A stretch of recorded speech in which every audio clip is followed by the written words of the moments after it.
복음이 고플 때 복음 한 끼.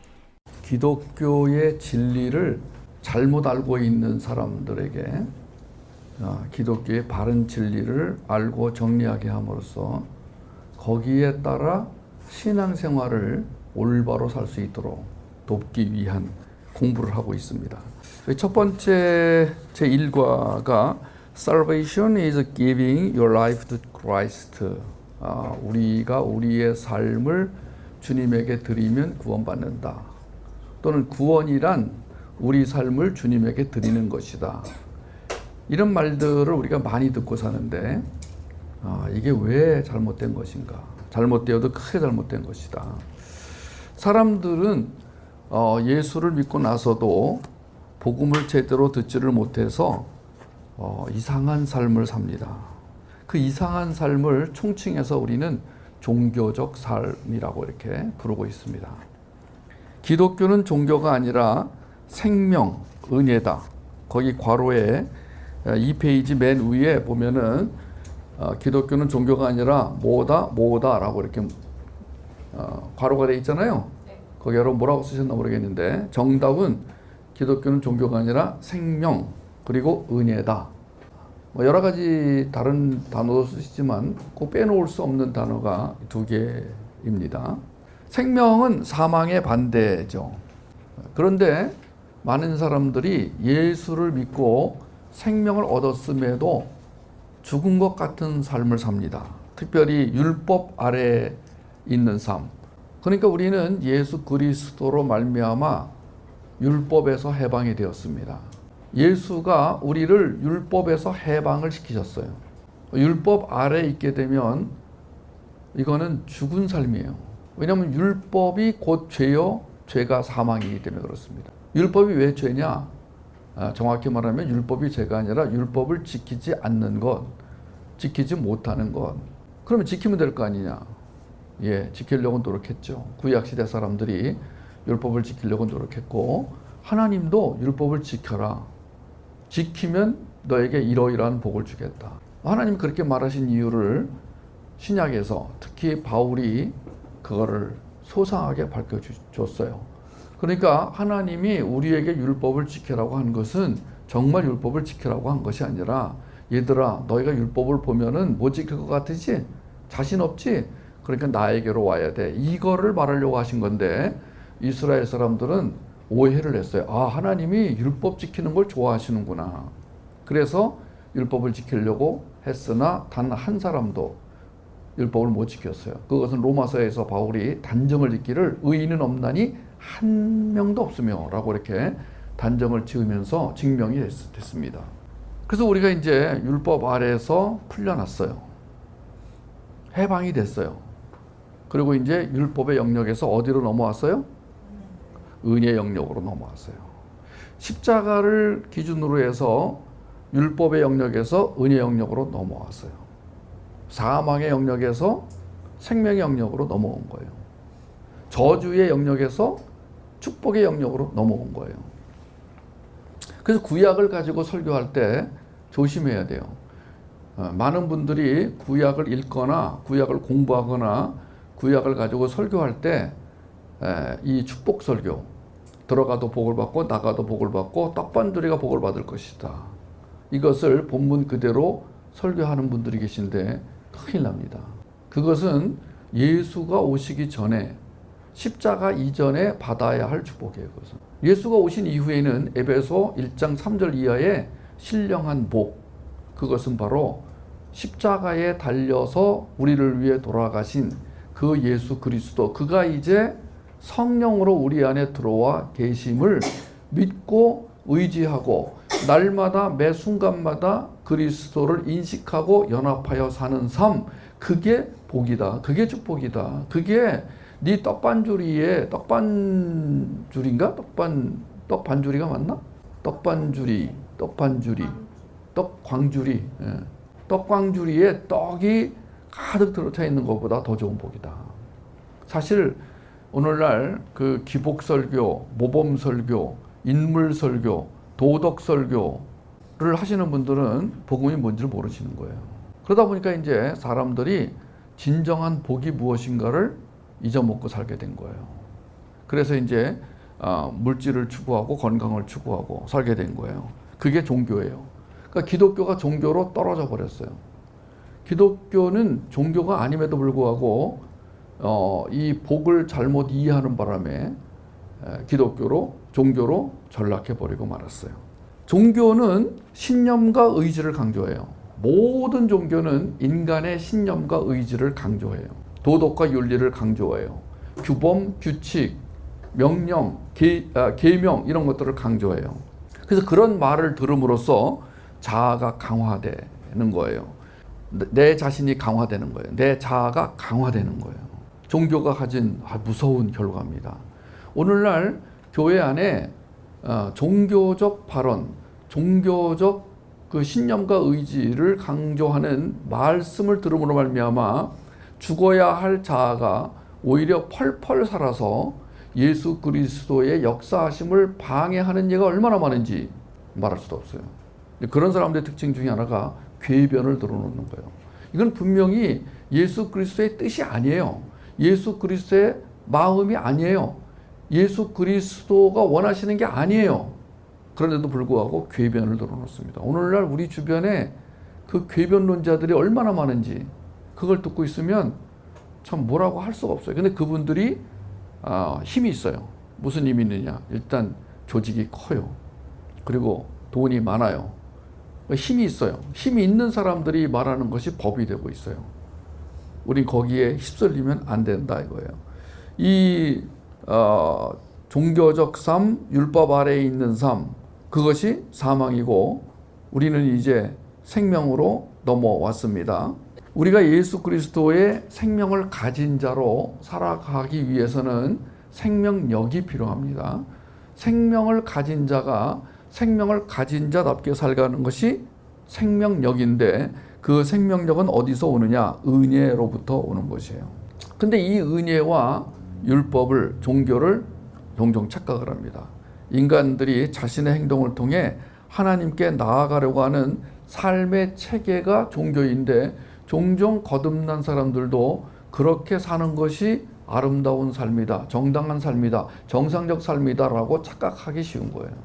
그래서 하나님을 기쁘시게 세상을 기쁘게 이런 표어를 어처구니 없게 붙여놓는 거죠.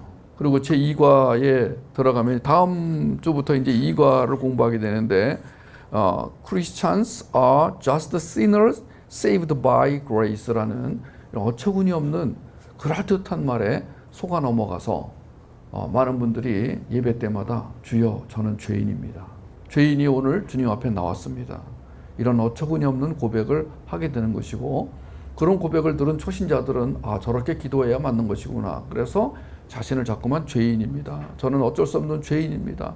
나 같은 죄인을 용서해 주세요. 라고 하나님 보시기엔 얘야 너 죄인 아니야.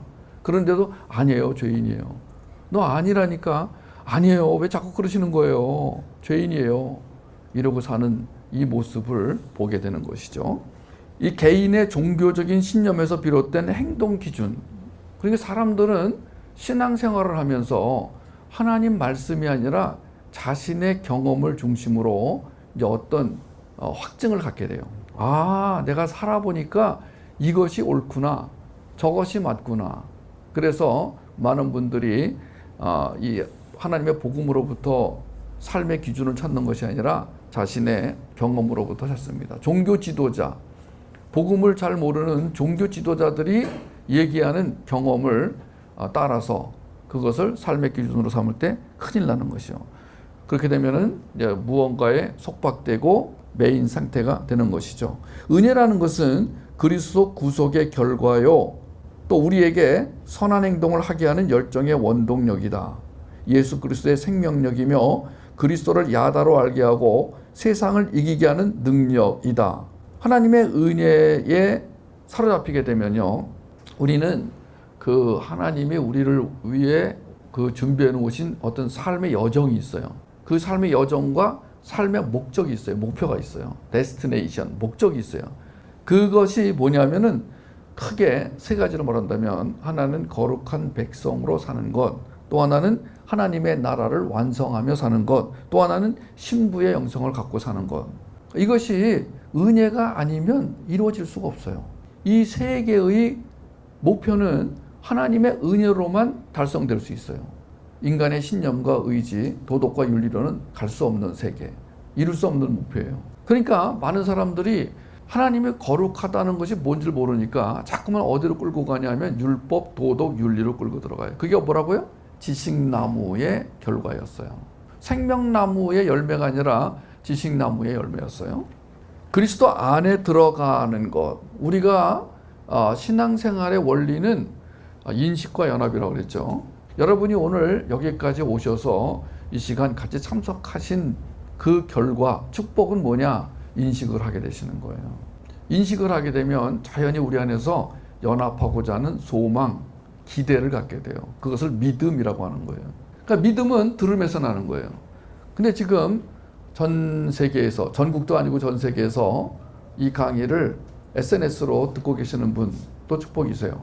제가 오늘 아침에 전화를 받았는데 울산의 한 자매가 지금 10번째 듣고 있다. 지금 이 팟빵을 통해서 10번째 듣고 있다. 이 강의를 얼마나 좋은지 아침에 일어나자마자 틀어서 10번째 듣고 있다. 그러시는데 사실은요, SNS로 듣는 것보다 이렇게 와서 오프라인에서 같이 호흡하면서 침을 맞아가면서 이렇게 듣는 게 훨씬 좋고요. 더군다나 오늘은 우리가 또 조별 모임을 해야 되기 때문에 그 조별 모임에서 숙제를 비록 안 해왔어도 조별 모임에서 이 나누는 것이 얼마나 좋은 것인지. 우리 흠수에서는 나눔이 없어요. 흠수는 끼충 가상 나를 못하게 돼 있잖아요. 끼어들기, 충고하기, 가르치기, 상담하기, 나눔을 못하게 돼 있어요. 근데 이제 이런 시간에 나누면서 상대방은 이렇게 생각하는구나, 저 사람은 이렇게 생각하고, 나는 그럼 이런 생각이 있는데 이게 어떻게 같이 한 그룹 안에, 테두리 안에 들어갈 수 있을까, 이런 것들, 생각과 생각을 비교하고 개념과 개념을 비교하면서 얻는 유익이 있어요. 그리고 우리는 그 자체가 코이노니아예요. 우리는 그냥 뭐 먹고 마시는 게 코이노니아가 아니에요. 우리는 술은 안 마시지만 술 취한 것처럼 사는 사람들인데 우리는 술과 전혀 다른 지금 은혜를 받으러 온 거잖아요. 그럼 그 은혜는 어디서 오느냐면 복음을 들으면서 와요. 복음을 들어야 돼요. 무조건 듣는 데서 믿음이 생기는 것이 아니라 복음을 들어야 돼요. 근데 복음이 아닌 것이 있어요. 그것이 뭐냐? 종교에 관한 것은 복음이 아니에요. 그러니까 오늘 제 일과에서 이게 종교냐 은혜냐, 그러니까 우리가 이것부터 이제 구분한 거예요. 그래서 드리면 받는다의 구조는 종교다. 노력하면 얻는다의 구조는 종교다. 그리고 드리면 받는다 중에서 가장 고상한 것이 뭐냐? 우리 삶을 그리스도에게 드리면 구원받는다. 이런 종교적인 말에 넘어가서 자꾸 자기를 드리려고 하지 말아라. 그래서 이제 이런 뭔가 내가 주님에게 뭘 드려야만 주님이 기뻐하실 거야 라는 이 어처구니 없는 생각을 가지고 사는 사람은 늘 삶의 초점이 용서예요. 용서받음. 용서하고 용서받는 거. 근데 우리는 용납받은 거라고 그랬죠. 은혜는 오직 예수 그리스도를 인식하게 합니다. 예수를 인식하는 것이 왜 중요하냐면 우리가 예수 그리스도를 인식하지 않으면 육에게 속아 넘어가서 육이 원하는 쪽으로 가게 되어 있어요. 인식을 한다는 것은 능력이 생긴다는 거예요. 기독교의 진리가 이렇게 참 좋은 거예요. 우리는 뭔가를 함으로써 예수 그리스도의 능력을 얻는 것이 아니라 이해하고 인식함으로써 예수 그리스도의 능력을 얻는다. 그래서 예수 그리스도를 인식하는, 즉 임재를 경험하는, 이것이 굉장히 중요한 거예요. 임재 그러면은 뭐 소름이 돋는다, 눈물이 난다라고 자꾸 감정적으로 하기 쉬운데, 임재의 인식과 임재의 첫 번째가 지성적으로 주님을 아는 거예요. 그러니까 지성이 먼저 깨어나서 그 지성이 감정과 의지를 끌고 가야 되잖아요. 근데 지성에서 문제가 생기니까 자꾸 감정 쪽으로 가가지고 이 감정이 직관으로 가버린다고요. 직관은 어디서 오냐면 무의식에서 옵니다. 우리가 이제 의식과 무의식이 있는데 그 사람들이 이 의식은요 잘 변하지 않아요. 근데 이 무의식은 잘 변합니다. 왜냐하면은 의식은 뭘 방어해요. 방어하려는 게 의식이에요. 제가 사람들의 의식을 바꾸는 게 쉽지가 않습니다. 형제님, 우리 다음 주부터 러닝셔츠만 입고 옵시다. 우리 남자끼리 날씨도 더운데 뭐 이렇게 옷을 걸치고 오십니까? 러닝셔츠만 입고 옵시다. 이렇게 말을 했다고 쳐봐요. 정중하게. 그럼 의식이 그걸 반대합니다. 나는 점잖은 사람인데 어떻게 그러고 와서 예배를 드리냐. 그 의식은 뭔가에 이미 벌써 형성이 되어 있는 뭔가 울타리가 쳐져 있어요. 사람들은 이 의식적으로 삶을 살아요. 특히 공공장소에서는 더 그렇습니다. 그런데 이 무의식은 항상 열려 있어요. 그래서 이제 특별히 문화를 만드는 사람들이 이제 그 중에서 이제 광고라든가 영화라든가 또는 뭐 음악이라든가 이 문화를 만드는 사람들은 이 무의식에 영향을 주는 메시지를 집어넣어요. 그것을 역하지각, 이런 subliminal effect, 이 전문 용어예요. subliminal effect라고 그래서 잠재의식 기법을 씁니다. 그 중에 가장 많은 것이 이제 섹스 어필, 그래서 이제 성적인 걸 집어넣는 거예요. 코카콜라가 대표적인. 코카콜라 광고는 거의 이렇게 보면은 전문가가 딱 보면 여자의 몸을 저렇게 그려놨네. 코카콜라의 그 얼음이 이렇게 위에 떠 있는데 이렇게 보니까 여자를 벌거벗은 여자가 옆으로 누워 있는 모습이네.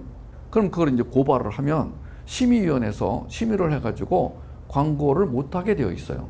그래서 이런 것들이 이제 제일 많이 영향을 미치는 게 뭐냐면 이 무의식이 활짝 열려 있는 어린아이들은 무의식이 활짝 열려 있어요. 그래서 이 어린아이들의 무의식에 뭔가가 들어가서 굳어지면 이제 그 아이의 평생 동안 그 아이의 삶에 영향을 미쳐요. 만약에 어렸을 때 부엌에 가다가 고양이에 밟혀서 넘어졌다. 그럼 얘는 이제 평생 동안 부엌을 무서워하게 되는, 그러니까 무의식적으로 부엌에 가기를 두려워하는 거예요. 뭐가 물커덩하면은 다시 그 무의식이 살아나면서 그런 공포에 휩싸이게 되는 거예요. 그러니까 의식은 괜찮아. 네가 밟아봤자 뭐 고양이밖에 더 있니? 그 의식은 이렇게 말을 해요. 근데 무의식은 그러기 이전에 이미 이 아이를 공포에 빠뜨리게 하는 거예요. 그러니까 이 의식과 무의식 부분에 하나님의 이제 메시지가 들어가요. 메시지가 들어가는데 이 메시지가 들어가서 의식과 무의식을 장악을 하려면은 이 메시지가 영을, 하나님의 영, 거듭난 영, 뉴 스피릿, 새로운 영, 이 영으로 하여금 의식과 무의식을 관장하게 해야 돼요. 근데 이 영이 그걸 관장을 못해요. 그러면 육이 합니다. 육은 문제가 뭐냐면 욕망이에요. 욕망은 뭘 잉태하고 있냐면 상처를 잉태하고 있어요. 상처라는 것은 결핍이에요. 그러니까 결핍으로 시작된 욕망 덩어리가 인생을 지배하는데, 이 인생을 지배한다라고 할 때는 그 메시지가 이제 활동하는 거예요. 인간은 무엇인가를 듣고 배운 것으로 살게 돼 있어요. 그러니까 교육이 중요한 거야. 그래서 우리는 두 가지 교육을 받아요. 일반 세상에서 교육을 받고 교회에서 교육을 받아요. 근데 일반 세상에서의 교육은 전부 신념과 의지를 강화해서 이 사람으로 하여금 성공을 향하여 가게 하는 교육이에요. 전부 다. 열심히 살아라, 최선을 다해라, 성실히 살아라, 노력해라, 안 되는 게 없다, 1등을 해라, 될 수 있으면은 경쟁자를 물리쳐라. 이거 이제 세상에서 주로 듣는 메시지예요. 거기에 조금 덧붙이면 이제 인문학적인 어떤 개념이 들어가고, 그 다음에 휴머니즘적 개념이 들어가서 남을 배려해라, 칭찬은 고래도 춤추게 한다, 뭐 이런 메시지를 들으면서 이 사람의 의식이 이제 형성이 돼요. 근데 문제는 무의식이에요. 이미 무의식은 6세 이전에 거의 다 완성이 끝났어요. 그러니까 6세 이전에 어떤 경험을 했느냐에 따라서 이 사람의 무의식이 이럴 거라는 걸 우리는 대략 유추해 볼 수가 있어요. 특히 이제 애착 관계 기간에 제대로 하나님의 사랑을 충분히 받지 못한 사람의 무의식은 굉장히 문제가 많다는 것은 전문가들이 다 밝혀냈어요. 그래서 예수를 믿고 살아가면서도 그 과거의 경험, 쓰라린 경험, 뭔가를 잃어버린 경험, 거절당한 경험, 그것이 이제 결핍이에요. 그게 상처예요. 그럼 그 상처를 이제 해결하는 방법이 하나는 도망가는 방법, 하나는 이제 남에게 그걸 쏟아놓는 방법이 두 가지가 있어요. 그러니까 하나는 자기를 죽이고 하나는 남을 죽이는 거예요.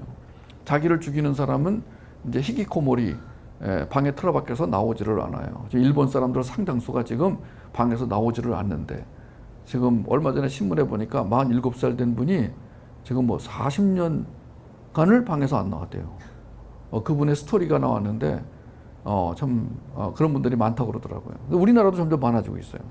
A형 타입은 하나님의 생명력으로 이 하나님의 새로운 영으로 이 전체를 지배하지 못하면, 다스리지 못하면 어떤 문제가 생기냐면 다림줄이 휘어져 버리는 거예요. 하나님의 다림줄은 똑바로 내려서 이 다림줄에 의해서 의식과 무의식이 마음 전체가, 이 전체를 우리가 마음이라고 할 수 있어요. 이 마음 전체가 예수 그리스도의 은혜로 가득 차야 돼요. 이 은혜는 정적인 게 아니에요. 우리가 은혜 그러면 정무라 느낌이 나는데 아니에요. 은혜는 그 자체가 역동적이에요. 하나님의 은혜가 임하면 역동적이 돼요. 그러니까 주로 혼자 사는 사람, 하나님의 교회를 무시하고, 그럼 나 교회 다니는데요. 어디요? 어스기니스가 The Grave Digger 파일에서 이렇게 권고했어요. 서구 사회가 무너지게 된 이유 중에 하나가 대형교회 신드롬. 다시 말해서 대형교회의 문제는 뭐냐면 사람들이 그 안에 들어가서 각각의 텐트를 치고 살아요. 그러니까 말하자면 이 작은 교회, 공동체성이 있는 교회는 천막 아래 살아요. 그래서 노출되지만 그런데 공동체성이 있어요.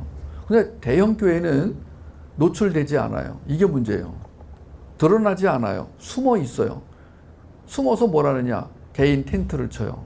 그래서 대형 교회를 위에서 볼 때는 마치 해변가에 파라솔이 쫙 펼쳐 있는 것처럼 화려해요. 그런데 문제가 있어요. 하나의 텐트로 융합되지 않는다는 거. 그러니까 오늘날 많은 사람들이 교회를 다니는데 종교적인 생활을 살 수밖에 없는 이유는 뭐냐면 바로 하나님의 은혜를 개인적으로도 경험해야 되지만 공동체적으로 경험을 못하는 거예요. 그 공동체 안에서 선포되는 말씀이 복음이어야 되는데 주로 어디로 가느냐? 종교 쪽으로 흘러버리는 거예요. 예수 그리스도 복음을 들음으로 그리스도와 연합하여 살려는 믿음은 기대와 소망이에요. 믿음을 갖고 있다는 것은 기대를 갖고 있다는 거예요. 어떤 기대를 갖고 있느냐? 한마디로 말하면 풍성한 삶의 기대예요. 우리는 오늘 겨우겨우 개진개진 사는 존재가 아니에요. 힘들었어 오늘 하루. 드디어 수요일이 됐네.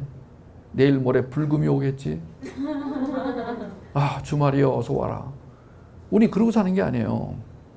우리가 이 풍성한 삶, 그러니까 예수 그리스도 복음을 들음으로 그리스도가 인식이 되고 그리스도 연합하여 살려는 믿음이 생기잖아요. 그럼 그때부터 이제 풍성한 삶이 시작이 되는데, 첫째는 사슴이 시냇물 곁에 있게 되는 거예요.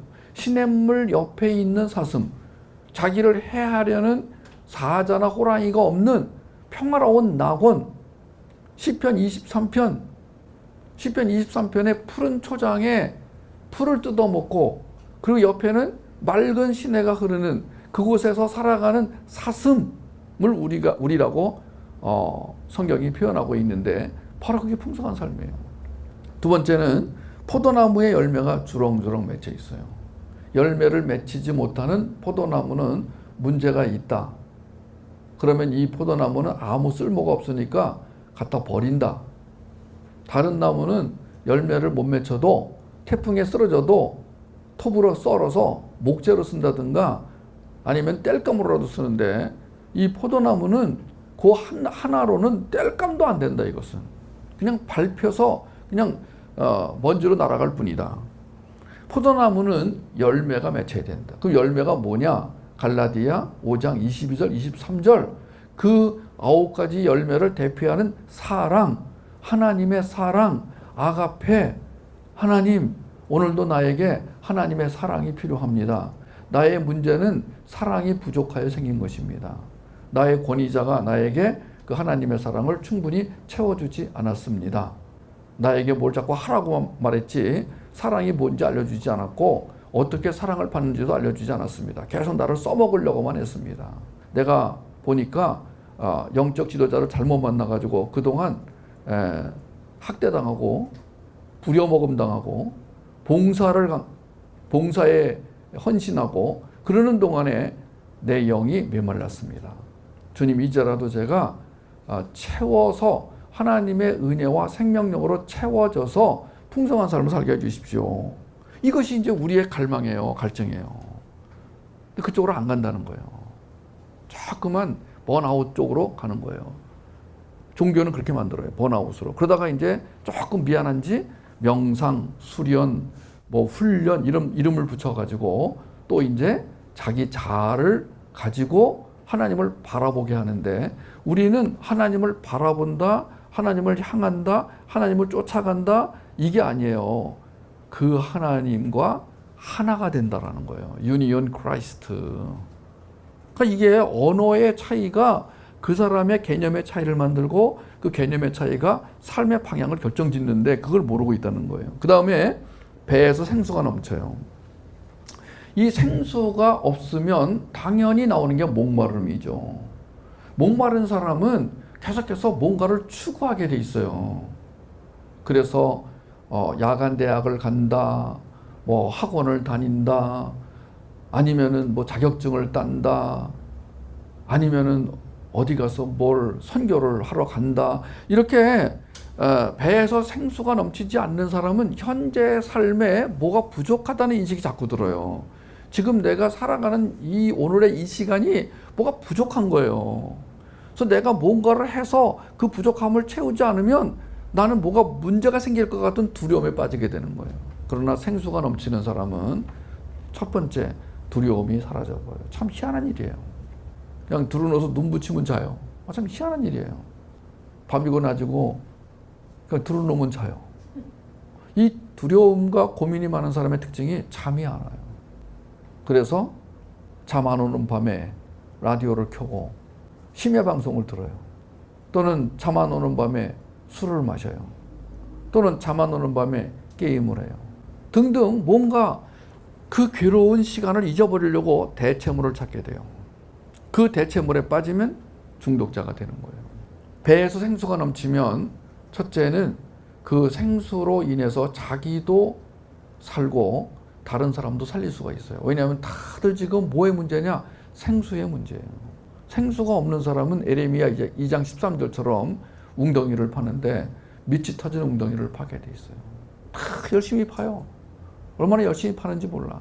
우리가 전도를 하려고 할 때는 언제냐면은 저 사람이 하나님의 백성으로, 하나님의 자녀로, 하나님의 신부로 살아야 되는데 저 사람이 그걸 모르고 있다. 저 사람은 보면은 하나님의 신부로 살아야 할 사람인데, 자녀로 살 사람인데 모르고 있나 보다. 그래서 내가 하나님의 자녀로 사는 것이 어떤 삶인지 알려줘야 되겠다. 그래서 그 하나님의 자녀로 사는 삶, 하나님의 신부로 사는 삶에 대해서 설명을 해줘요. 그럼 그 사람이 그런 게 있어요? 그런 삶이 있어요? 라고 관심을 가져요. 그럼 그때부터 그 사람에게 차근차근 복음을 A부터 Z까지 설명을 해줘요. 이게 1대1이에요. 그러다가 어느 날 이분이 그렇다면 내가 예수님을 안 믿을 이유가 어디 있습니까? 내가 알고 봤더니 예수님이 부르신 사람이네요. 예수님이 옛날부터 불렀는데 내가 모르고 있었네요. 그러면 그때 그 사람에게 세례를 줄 수도 있고 그 사람에게 예수님을 영접시킬 수가 있고, 그때부터는 이제 그 사람을 제자 훈련에 들어가는 거예요. 그 전까지는 복음을 알려주는 단계였다면 이제부터는 제자로 양육하는 단계가 되는 거예요. 그러니까 내가 양육을 하는 거예요. 그러면 그는 나의 영적 자녀가 되는 거예요. 이것이 순이에요. 순 개념이에요. 그래서 우리는 전도할 때 조심스럽게 전도해요. 이 사람이 하나님의 백성이 될 사람인가 아닌가. 근데 그걸 몰라요. 모르기 때문에 기회가 주어지는 대로 하나님의 백성으로 사는 삶이 무엇인가를 알려주는, 그 모르고 있는 사람, 모르고 사는 사람, 자기가 누군지를 잊어버린 사람, 기억 상실증 걸린 환자를 찾아내서 그 기억을 살려주는 거예요. 그때 성령이 역사하셔서 기억이 살아오는 거예요. 우리가 아무리 알려준다고 한들 성령이 역사하시지 않으면 기억이 돌아오지 않아요. 근데 내가 알려줬더니만 기억이 돌아왔어. 이 사람이 계속 평생 동안 날 따라다니면서 당신 때문에 구원받았습니다. 그러는데 아니에요. 그냥 나는 알려만 준 거야. 그런 예가 얼마나 많은지 몰라요. 인천에 어느 목사님을 만났는데 그분이 그러시는 거야. 내가 전도해서 자기는 크리스찬이 됐다는 거예요. 내가 오늘 목사가 된 게 나 때문이라는 거예요. 내가 자기한테 복음을 최초로 전했다는 거예요. 기억이 안 나요. 그런 건 기억이 나야 될 거 아니에요. 이분이 지금 목사 하세요. 지금 인천에서 목회하세요. 근데 그러는 거야. 내가 자기한테 복음을 최초로 전했다는 거예요. 자기가 그 복음을 듣고 크리스찬이 됐다는 거예요. 기억이 안 나요. 나는 그러니까 그냥 하나님이 그 마음을 주셔서 복음을 전한 거예요. 그리고 구원받은 사람들에게도 뭘 전하느냐 하면은 하나님과 연합하여 사는 것이 얼마나 멋있고 아름답고 풍성한가를 알려주는 거예요. 제가 알려줬는데 저는 그렇게 살고 싶지 않아요. 그러면 그러시든지 그럼 돼요. 왜냐하면 더 이상 책임을 지면 안 돼요. 책임을 지려고 하면 안 돼요. 우리가 사람에게 책임을 지려고 하면 안 돼요. 그러면은 긴팔 원숭이를 목에 매는 게 돼요. 너무 책임감이 강하여 저 사람이 저렇게 사는 것은 내 책임이야. 아니에요. 하나님 책임이에요. 그럼 나는 왜 전도를 못하는가? 내 안에 확신이 없어요. 내 안에 생수가 넘치지 않아요. 생수가 넘치지 않으니까 흘러가지 않는 거예요. 흘러가지 않으니까 이걸 퍼가지고 바가지를 퍼서 하려고 그래도 풀 생수가 없는 거예요. 그러니까 뭐 앵무새처럼 달달달달 해가지고 속으로는 아니야 거짓말이야 그러면서 자기도 확신하지 않는 걸 그냥 앵무새같이 전하는 거예요. 왜냐하면 죄책감 때문에 내가 전도를 안 하면 저 사람의 핏값을 나한테 물겠다고 한 그 목사님의 말씀이 생각이 나가지고 두려운 거예요. 그래서 두려워서 전도를 하는데 또 성령이 역사해가지고 믿어 그 사람이.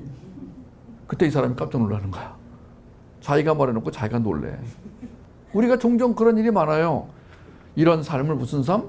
배에서 생수가 넘치지 않는 삶. 그럼 어떤 일이 벌어져요? 목이 말라요. 풍성한 삶은 비행기가 하늘을 날아가는 삶이라고 그랬죠.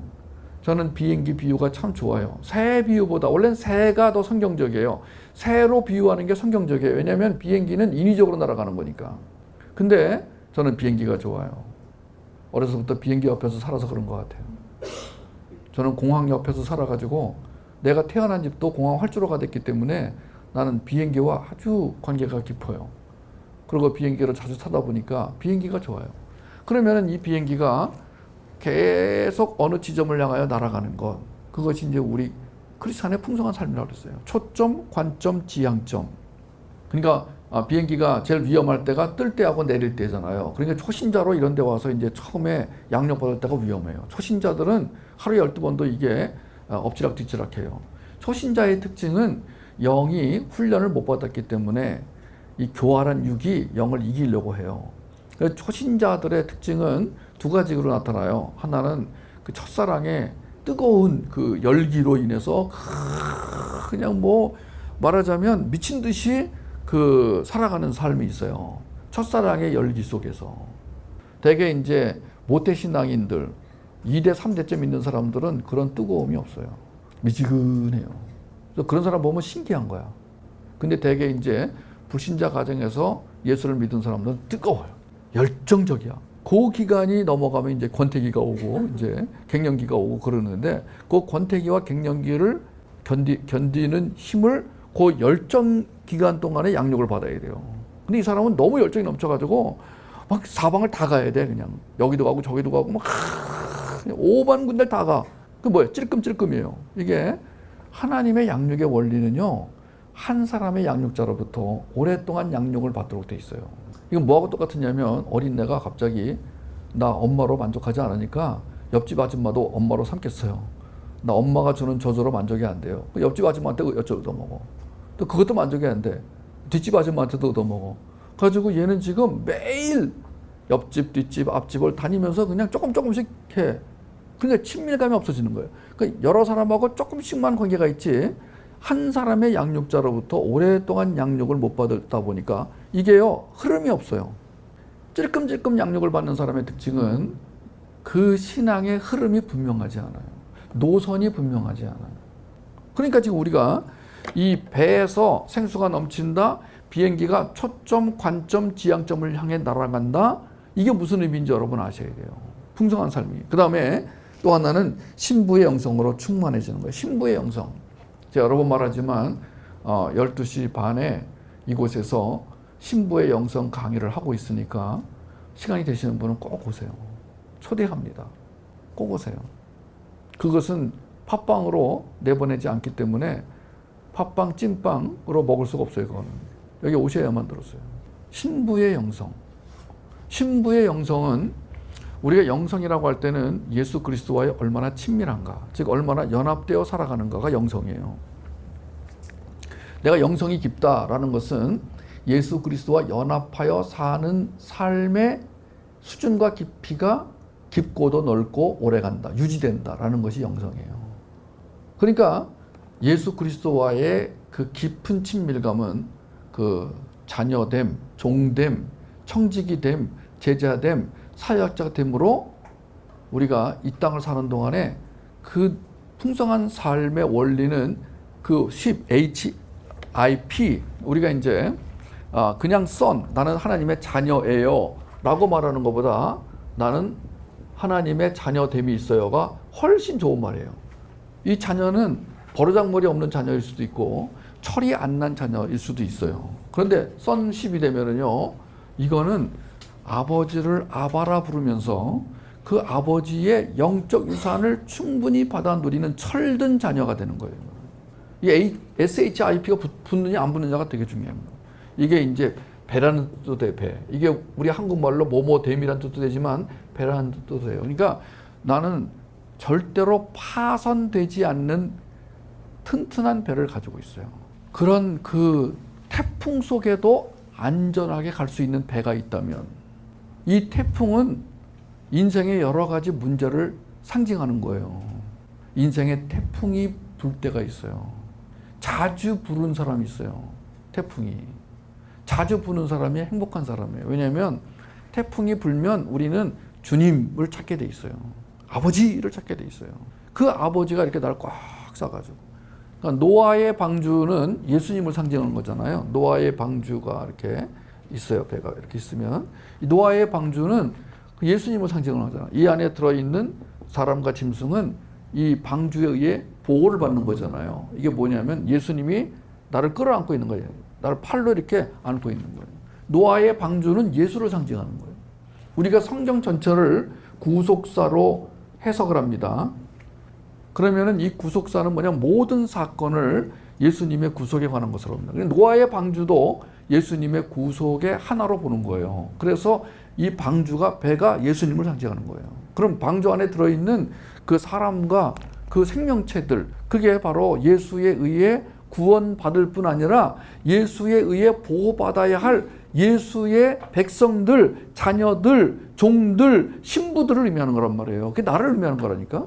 근데 이 배가 그 엄청난 그 폭풍 속에서도 무너지지 않고 파손되지 않고 갔다니까요. 노아의 방주가 그 엄청난 비, 장대같이 쏟아지는 비, 그야말로 지금의 태풍과는 비교할 수 없는 그 비 속을 갖다 뚫고 갔다니까요. 그러니까 예수 그리스도는 이 인생의 태풍, 세상의 태풍, 이 속에서 나를 안고 가시는 거예요. 그 배를 갖고 있어야 되는 거예요, 배를. 그래서 여기에 이제 sonship, servantship, 그 다음에 stewardship, 그리고 discipleship, 그리고 이제 brideship까지 우리가 이제 이 배가 여러 척인 거야, 지금. 어쩌다가 자녀됨만 경험한 사람, 그냥 맨날 부르짖고 아버지만 부르짖는 사람이 있어요. 그러니까 이 사람은 아들은 아들이야. 근데 이 아버지밖에 몰라. 근데 이 아들이 철이 나면은 그 아버지에게 이렇게 말해요. 제가 이제부터 아버지의 종이 되겠습니다. 네, 그 훈련이 된 사람하고 안 된 사람하고 지금 비교해 보세요. 여러분, 우리가 이 세상을 살아가는 원리가 뭐냐면 이 배를 하나님이 만들어 가지고 이 배를 타고 항해를 하게 하시는데 이 배가 나가기 위해서는요, 배 연료가 필요하단 말이에요. 그게 뭐예요? 은혜라니까, 그게요. 이 배는 은혜로만 가는 배라니까요. 근데 이 배를 내 힘으로 어떻게 해보려고 하잖아요. 앞으로 나가지도 않고 오히려 배가 뒤뚱거리고 잘못하면 배가 뒤집히고 파손당한다니까요. 그래서 우리는 그 하나님이 만들어 주시는 배, 우린 그거를 단계별로 자녀됨, 종됨, 그다음에 청지기됨, 제자됨, 사역자됨으로 했어요. 그리고 이제 마지막에 뭐라고요? 브라이드십, 신부됨. 그럼 신부가 왜 좋으냐면은 다른 거는 다 멀어요. 관계가 이렇게 아버지와 아들도 멀고 뭐 종과 상전도 멀고 주인과 청지기도 멀고 다 멀어요. 그런데 이 부부는 하나라니까. 그냥 촌이 없어. 촌이 부부는 한 몸이 된다니까. 원바디. 성경의 처음부터 마지막까지 너는 나와 원바디로 살아야 된다. 내가 너의 왕이다. 나는 너의 전부다. 너와 나는 하나가 돼야 된다. 그럼 내가 너를 안고 갈게. 너를 데리고 갈게. 내가 너를 꾸며주고 입혀주고 데리고 간다. 이게 은혜라니까요. 그래서 우리가 이제 이 신부의 영성을 가진 사람의 특징은 뭐냐? 기다림. 뭘 기다리느냐? 혼인잔치. 아니, 혼인했잖아요. 네, 했어요. 근데 아직 반지를 교환 안 했고요. 아직 식을 치르지 않았어요. 혼인 약속만 했어요, 우리가요. 우리가 혼인 약속을 통해서 신부라는 확증은 받았어요. 그런데 정식으로 결혼식을 아직 안 했어요. 그게 언제냐? 요한계시록에 나오는 마지막 그 거대한 혼인잔치. 그것이 이 땅에서 이제 하나님의 신부가 되는 최종적이고 완전한 그 시기라니까. 그게 세레모니라니까요. 그게 증거라니까요. 우리는 그 혼인식을 치른 다음에 이제 천국에 같이 주님과 들어가는 거라니까요. 근데 천국 개념이 없어. 천국 얘기하는데 뭐 없어. 그냥 뭐 죽어서 가는 어디 뭐 이렇게 휘 하고 다니는. 김 집사 왜 그래 박 집사 이게 뭐 천국 개념하면은 두 번째는 뭐냐?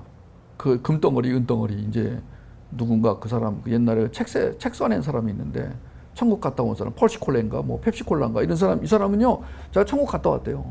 갔더니만 그냥 성이 보이는데 한쪽은 다이아몬드로 된 건물이 쫙 있고 한쪽은 금으로 된 건물. 아니, 성경의 그 얘기는 상징인데 이 사람이 진짜 천국 갔다 왔다 하면서 하는 말이 진짜더라. 성경이 진짜더라. 아니, 무슨 말을 하시는 거예요? 그게 비유인데 그게. 아니, 뭐 천국이 그 다이아몬드로 차 있어요? 아니, 다이아몬드 한 10년 차면은 그게 어쨌다고 그래서. 집이 다이아몬드로 되면 그래서 어떻게 됐다고. 지금 이 땅에서 한 50평 살아보면 한 5년 살면 50평도 별거 아니에요. 다이아몬드도 별거 아니라니까요.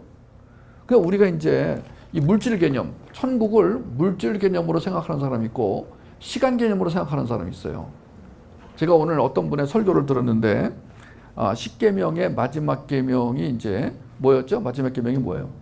네, 이웃의 물건을 탐내지 말아라. 왜 그런 계명을 주셨냐면 바로 너희는 이거 중심으로 살면 안 된다요. 이웃이 핵심이 아니에요. 얘들아, 물질 개념으로 살면 안 된다는 거예요. 너희가 추구해야 할 것은 이게 아니다. 그럼 어떻게 살아야 되냐? 안식일을 지켜라. 그럼 안식일은 뭐냐? 시간이에요, 시간. 이 안식일이란 개념이 굉장히 중요한 개념이에요. 안식하는 날, 안식하는 시간, 이게. 그래서 우리는 시간 개념으로 사는 거예요. 제가 지난번에 왜 카이로스와 크로노스를 설명했잖아요. 조금밖에 안 했는데 다음에 이제 기회가 되면 자세히 제가 해드릴 거예요. 우리가 지금 똑같은 시간을 보내는데 복음을 듣고 있는 시간은 카이로스 시간이야. 그렇지 않습니까? 여러분, 우리가 지금 대개는 이 개념으로 살아요. 아니라니까요. 우리 이 시간으로 사는 거예요. 근데 신부는 여기에 맞춘 거야, 신부는 지금. 그래서 앞으로 어느 날인지 모르지만 와야 할 그날, 그 시간, the day, D-Day, 그날을 기다리는데 그냥 기다리는 게 아니에요. 인내심을 가지고 왜 안 오시는 거야? 이게 아니라, 그러니까 지금 우리가 그날을 기다리면서 하루하루가 이 복음을 들으면서 카이로스, 즉 영혼의 시간. 우린 지금 이 시간이 그냥 흘러가는 시간이 아니에요. 영혼의 시간을 묵상하고 그걸 상상하면서 그 영혼의 시간을 살아갈 주인공으로 뭘 준비할 것인가가 내 안에서 일어나는데, 은혜를 받은 사람은 너는 아무것도 할 게 없어. 너는 그냥 나와 붙어 있으면 돼. 와우! 그리고 이제 이 풍성한 삶의 마지막은 묵시를 보며 살아간다. 묵시 속에 살아간다. 이 묵시는 지난번 설명해 드렸잖아요. 역사와 다른. 역사가 인간이 주체라면 묵시는 하나님이 주체. 역사는 힘 있는 사람들이 주인공이라면 묵시는 하나님 백성이 주인공인 이 전혀 다른 시간의 개념이 있는데, 이 묵시를 이해하려면 시공간의 개념을 벗어나야죠. 시공간은 물질이 존재하는 것을 인식하기 위해 인위적으로 개념화된 영역을 말하죠. 묵시는 완료된 계시고 완성된 계시 영역으로 하나님 말씀이 실제화되어 영원성을 가지고 존재하는 영역을 말합니다. 이 묵시는 하나님의 말씀, 계시의 말씀, 언약의 말씀이 완성되어 있는 그 자체를 묵시라고 합니다. 그것을 바라볼 수 있는 게 믿음이고 영성입니다. 묵시의 세계는 내가 죽어야 들어갈 수 있어요. 진짜 죽든지 믿음으로 죽든지. 이 묵시는요, 바라볼 수는 있지만 지금 내가 묵시 속에 완전히 들어가려면 내가 죽어야 돼요. 이 땅에서 내가 육의 몸을 벗어나는 것도 묵시 속에 들어가는 방법이고, 또 하나는 믿음으로 내가 죽는 거예요. 내가 믿음으로 죽기 위해서는 영이 살아야 돼요. 영이 살으려면 영에게 먹혀야 돼요. 예수에게 먹혀야 돼요. 완전히 먹혀야 돼요. 그리고 예수를 먹어야 돼요. 이 묵시 속에서 완전한 평화, 완전한 사랑, 완전한 은혜가 경험이 됩니다. 그러면 역사 속으로 나와 하나님의 거룩한 백성이 되는 훈련을 받습니다. 그러니까 묵시 속을 바라보고 묵시를 경험한 사람이 이제 그 완료된 묵시 속에서 살아가는 것이, 즉 어떻게 살아가는 것이냐면, 이 땅에서는 역사 속으로 나와서 그 역사 속에서 그 묵시 속의 백성으로 살아가는 걸 훈련받는 게 역사인 거예요. 그러니까 역사 속에 사는 건 힘들어요. 왜냐하면 훈련이기 때문에. 근데 이제 진짜 묵시 속에 들어가기 위해서 훈련을 받는 장소가 어디냐? 역사 속인 거예요. 묵시는 시공간을 뛰어넘는 개념으로 하나님은 자신의 신부이자 한 몸인 아담을 묵시 속에 살게 하려고 하셨으나, 하나님처럼 되려는 연합이 아니라 죄된 영막, 즉 불치병으로 인해 역사 속에 갇혀버렸다. 아담이 자신 안에 불치병 같은 욕망이 있음을 알게 된 것은 선악과를 따먹은 후였다. 그러므로 선악과는 아담, 즉 모든 인간의 문제가 무엇인지를 알게 해주는 시금석이었다. 이미 우리는 묵시 속에 들어와 있다. 영원한 세계, 완성된 세계다. 그러면서 동시에 백성됨의 훈련 장소인 역사 속에도 들어와 있다. 역사 속에서 조바심, 두려움, 절망할 필요가 없다. 가시적인 것, 즉 크로노스의 시간에 갇히면 안 된다. 지식나무로 가지 않고 생명나무로 가서 복음, 즉 예수를 먹는다면 묵시를 보는 눈이 열릴 것이다. 활짝 열릴 것이다. 역사 속에 삶을 살아갈 믿음, 마음, 능력을 얻게 될 것이다. 이것이 지금까지 한 일과의 주요 내용이었습니다.